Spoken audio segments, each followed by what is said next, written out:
crazy up here. I can't take it anymore. Tell me how much you miss me. You know how much I miss you.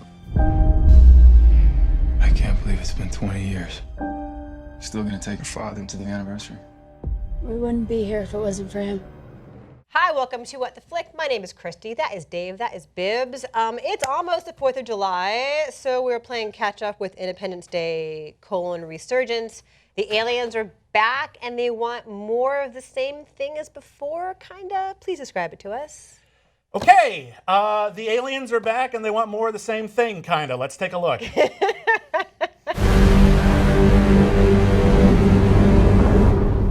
They're coming back. That is definitely bigger than the last one.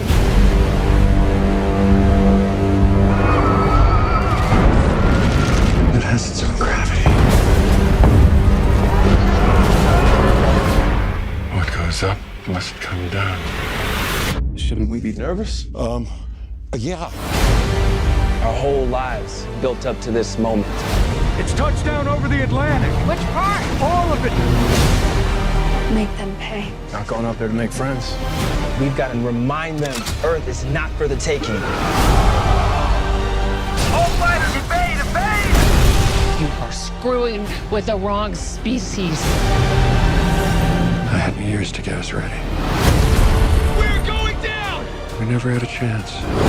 We didn't last time either.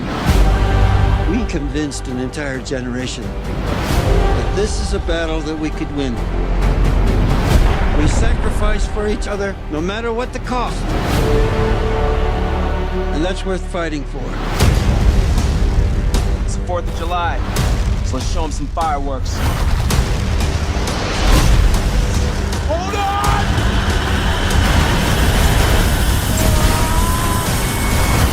They like to get the landmarks.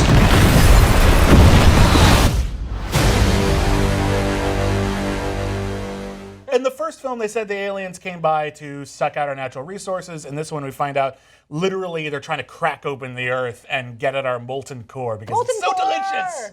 Yeah, they're like that owl with the graduation cap in the commercial. It's like, how many licks does it take to get to the center of the Earth? So in Independence Day 3, they're going to crack it open. Nicely done. This movie is getting trashed left and right by people who Deservedly thought, so. somewhat. I think there's this thing that happens around late June when critics who have to see every single blockbuster out there, they don't get to pick and choose like a lot of audience members. I think we hit this sort of malaise where just one stupid blockbuster after another, and I think it kind of breaks us. And I think if this had been the first movie of May, I think maybe we'd be a little bit kinder to it. It's a dumb movie. No one's arguing that. It's dumb. It's riddled with cliches. So was the original. I don't know why anyone expected something else. I was reasonably entertained by the various catastrophes that take place in it. Some of the action sequences were kind of cool. It reminded me of one thing we never got from the original Independence Day, which was a huge mega hit back in the 90s, was a Saturday morning cartoon spinoff. Roland Emmerich's Godzilla got a Saturday morning cartoon spinoff. Independence Day didn't. Nope. If you had done the Independence Day cartoon spinoff, it would have taken place 20 years later when humanity had taken all the alien technology and taken the fight to the aliens, like Voltron without the lions. I feel like that's what this movie is. This is like a dumb episode of Thundercats, and I think it appeals on that same level. May I high five you right now? The multitude of pop culture references that just came out of Bibbs' It's mouth. literally the plot of the cartoon series Robotech. The Macross Saga. It's literally the same plot. If the planes transformed into giant robot guys, it would be the same thing. You could have called it Robotech and gotten away with it.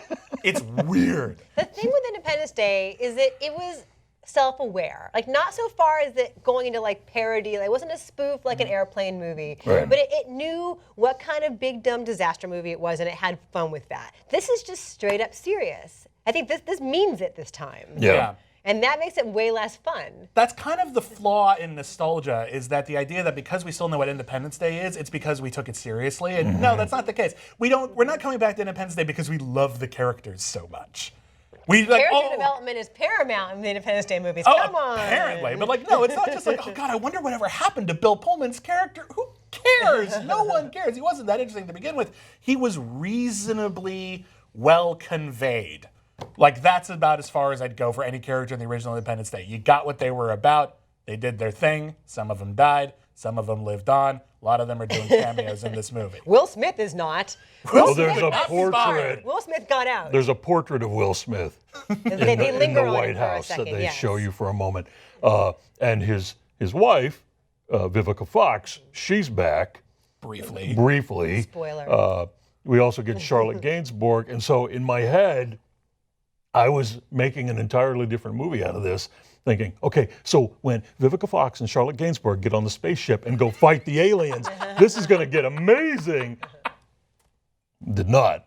That did not happen. Why is Charlotte Gainsbourg here? I really want to understand She this. makes the Can someone movie explain that to me? Because she's... She brings class. Because, Thank you. even Roland Emmerich, In as romance. dense as he is, I think, sometimes, can see Charlotte Gainsbourg and think, a perfect human being has to be in my film. Yeah. Let's get her. As a flimsy love interest for Jeff Goldblum. Yeah. What's all that about? Let's talk about flimsy love interests. Dave, so basically Bibbs and I are going to check out now, and Dave's going to talk to you guys for a bit. Please go ahead. All right. Flimsy love interests, Charlotte Gainsbourg and Jeff Goldblum. They love each other. The movie shows you this. They get to kiss. They get to make a little kiss near the end. What's his face? The tall one, the Hemsworth. Hemsworth gets a Liam Hemsworth, that one. Name that Hemsworth. And Micah Monroe from It Follows. They're in love. They're engaged. They have a little kiss. Yeah. When people are, dying, other people are upset about this. So people in love, people who have love for other human beings in this film, even though this is not a film about human emotions on any level, those people get to express that love. So, there's a gay couple in this film, and as the panel homosexual, I would like to discuss them for a moment. They are played by John Story and Brent Spiner, who were both in the original Independence Day. They were scientists, brilliant scientists. Well, what you didn't know in the original Independence Day, because the original Independence Day didn't know this either, is that they were a couple. And now Brent Spiner wakes up at the beginning of this new movie having been in a coma for 20 years. So what that means is not only have they been a couple for at least 20 years, but beyond 20 years because they know things about each other. Here's how you know they're a gay couple. They say, babe, to each other. And they say it just like that, in that weird swallowed way, so that if you're not really paying attention to everything that's being spoken out of a human being's mouth, you wouldn't even catch it. When Alonzo came home from this movie, he saw it before I did. I said, so there's a gay couple in this film? He goes, what? And the other night, you and I were talking about it, and I said, I'm kind of enraged about the gay couple in this film. And you said, what gay couple? Because there's not one, right? You get He knitted him a scarf. Of course they're gay. Like, that's the only other cue. Bibbs caught It's it. the only other cue. You get a swallowed babe from both of them at the beginning. Well, here's what happens when he wakes up from the coma. John Story says, hey, you're awake.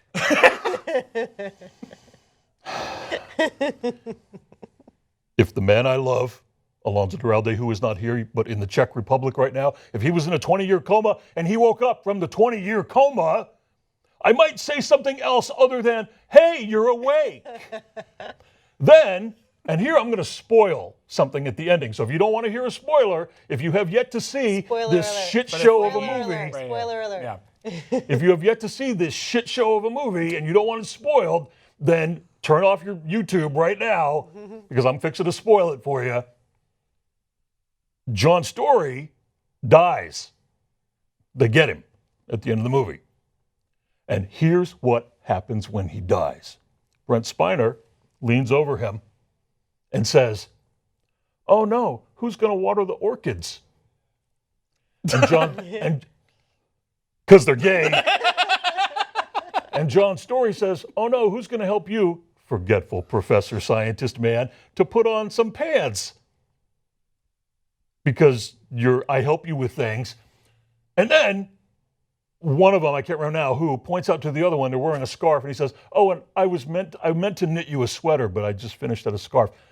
Then he dies, and they're sort of chuckling over this. No, I love you. No, oh God, don't die. No, I'm losing the love of my life. No, nothing.